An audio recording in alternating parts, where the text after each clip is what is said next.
Thursday, March 31st, 2022 was supposed to be a normal night in St. Paul before volleys of gunfire echoed through the North End. Police learned one of the shooters was legally carrying concealed, and initial info said there had been dozens of rounds fired. Copy. And it looks like the suspect vehicle is going to be a silver pickup truck. Is there a Bravo squad at Regions monitoring at all? Bravo 401, I copy, thank you. And there should be another victim coming in that vehicle that left. 363, did they leave? In what direction? Hey, stay right here. I know.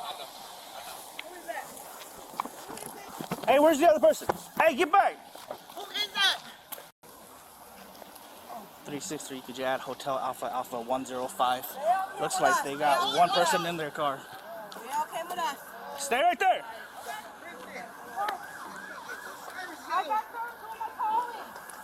Hotel Alpha 105 is just like a small Chevy sedan. Stay right there.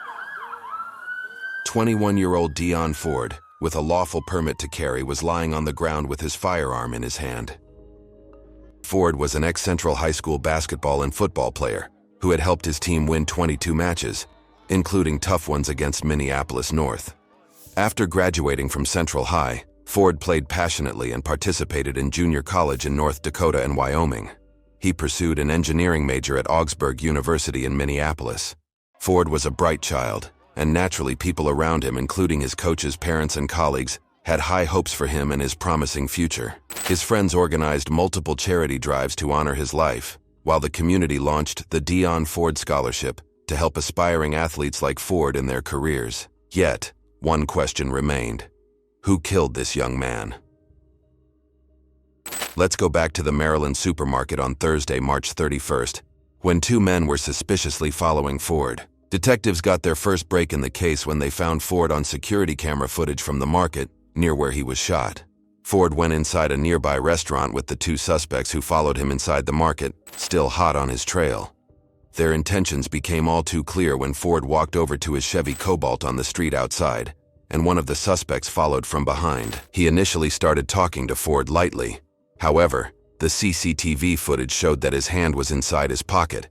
Shortly after, Ford backed away. The suspect leaned inside his vehicle, possibly searching for something. It was clear to Ford he was about to be robbed or carjacked. This was when Ford decided he wasn't about to let a random robber get his way with him, and did something that would ultimately cost him his life. In this case, the good guy managed to get the first shot off and successfully strike his target. Unfortunately, that would not be the end of the story. The suspect fell to the ground. Pulling out his handgun, he started shooting blindly at Ford. Although Ford tried defending himself, he was shot in the head. Ford instantly fell to the ground and lost consciousness. As if that wasn't enough for the suspect, he shot Ford an additional 13 times.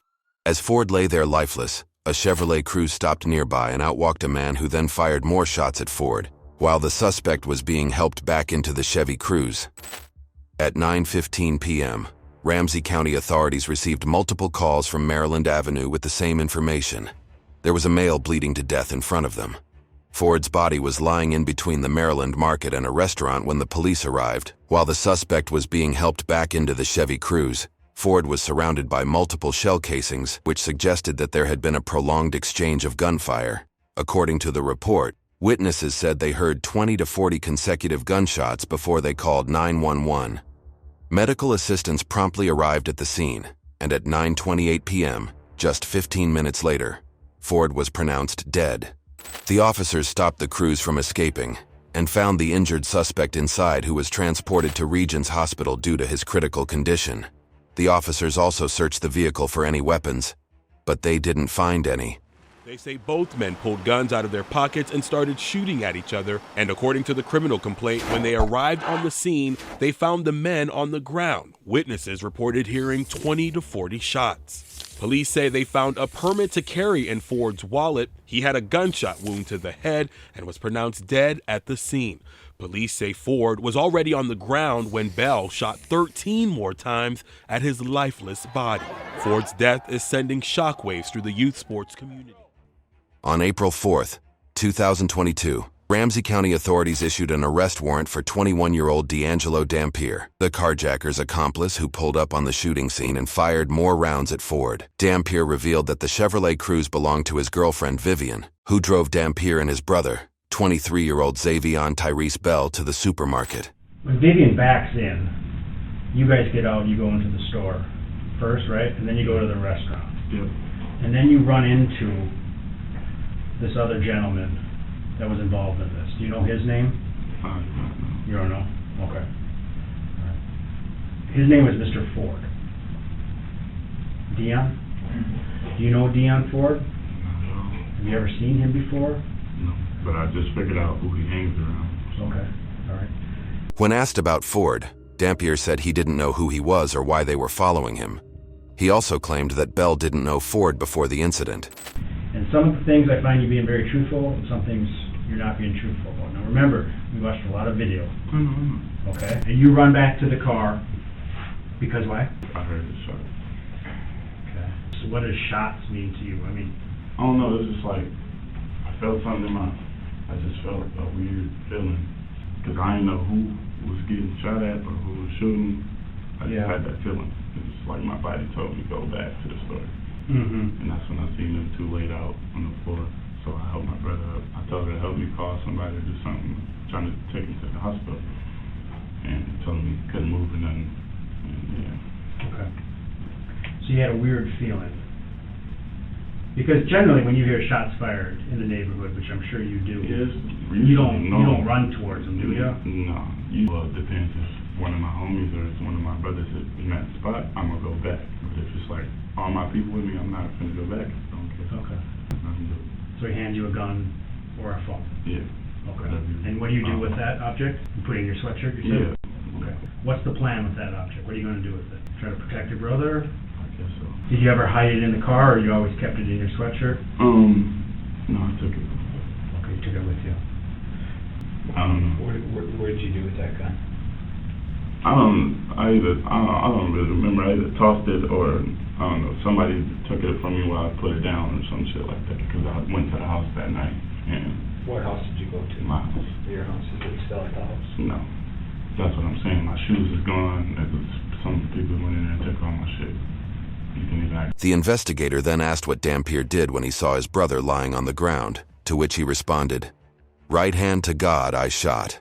Dampier initially told the police that he shot 5 to 6 times, but he later confessed that he emptied his entire 9mm when he reached the scene. Towards the end, Dampier expressed his frustration at how Ford was being made out to be the innocent citizen who tragically died, and they are being blamed as murderers. After a thorough investigation, Dampier was charged with possessing a firearm, aiding a criminal in second-degree murder on March 31st, alongside illegal possession of a gun. On February 1st, 2023, justice was finally served as Ramsey County Judge Andrew Gordon sentenced Dampier, the second shooter, to 25 years imprisonment. The state had initially requested 367 months, which would have been the maximum under state sentencing guidelines, while Dampier asked the judge for 15 years. However, the judge denied both demands, saying he held Bell, the first shooter, more responsible for the incident. Bell's brother is already behind bars for his role in the murder. Back in February, a jury found D'Angelo Dampier guilty of several counts, including aiding and abetting second-degree murder. He was sentenced to 25 years in prison. Bell's plea deal also required him to enter guilty pleas in 2 other cases for a total of 5 first-degree aggravated robbery convictions. Bell was given 30 years imprisonment, and it was established that the incident was triggered by Bell's attempt to rob Ford, who simply fired in his defense and was permitted to carry a gun. Touches your heart when you know who that person is. Ford, a star athlete and former Central High School student, was respected and loved by so many, including his former wrestling coach, teacher, and mentor, Spend a lot of time with him. Dominique Gilmer. I showed him that I cared about him, and he was like, "Oh, I'm gonna try to, do well." This is a goofy kid that wanted to do well. Every year, you're losing loved ones to gun violence. He has committed it's disgusting, and for him to be still out walking I can't even fathom it right now.